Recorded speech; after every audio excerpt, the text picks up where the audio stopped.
the most productive learning center of Seattle, American Academy, where dreams come true.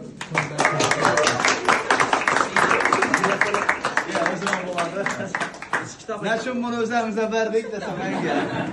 Birinchi, qaraman, bir savol tug'iladi. Nechun biza, men masalan o'zimiz o'quv markazimizda o'zim baribir bu narsani. Birinchi sababi why not? Nechun bermasligimiz kerak.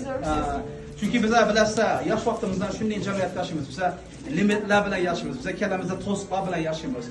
Shu to'siqlarni break etishimiz kerak. Ya'ni bu narsa bizlarning kalamizda to'siq bo'lmasligi kerak. O'zimiz agar cheklab ko'rsak o'zlarimizdan shunday o'ylashdan boshqa odamlar bizlarga yordam bermaydi.